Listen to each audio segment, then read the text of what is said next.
Lorsque nous rencontrons la douleur, l'échec, la frustration ou la souffrance dans la vie, nous pensons souvent que ces choses sont intrinsèquement mauvaises. Certaines personnes tentent d'engourdir leur cœur avec des drogues ou de l'alcool, tandis que d'autres feignent d'être positives, ignorant la réalité. Mais la douleur peut parfois agir comme une alarme qui nous réveille. Un diagnostic de cancer, la perte d'un emploi, ou la fin d'une relation avec un être cher, ces types de douleurs nous obligent à nous confronter à nous-mêmes, à réfléchir sur la vie et à chercher un sens plus profond. Dans 2 Samuel 24, 10-17, David commet une erreur en ordonnant un recensement du peuple d'Israël. Réalisant son péché, il se repent et demande le pardon de Dieu.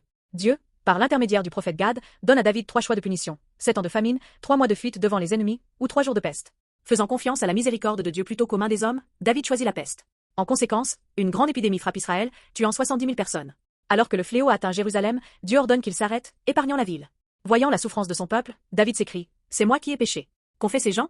Punis-moi, moi et ma maison. » Il se repent profondément et implore Dieu. Dans ce passage, la douleur n'est pas seulement une punition. Elle devient un outil pour réveiller David à son péché et le ramener à Dieu. La douleur peut parfois être le chemin qui nous conduit dans les bras de Dieu. Tout comme le péché de David a apporté la souffrance à son peuple, nos péchés contribuent à la douleur dans ce monde. Pourtant, Jésus est venu et a pris sur lui tous nos péchés et nos souffrances. Sur la croix, Jésus a enduré la plus grande douleur, mais cette douleur est devenue le canal de l'amour qui a sauvé l'humanité.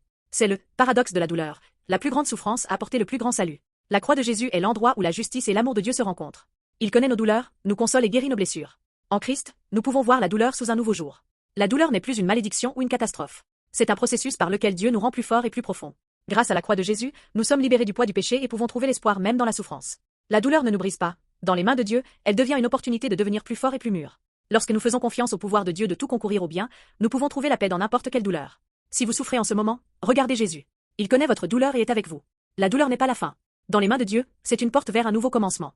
Aujourd'hui, faites confiance à son amour et à sa puissance, et faites un pas en avant.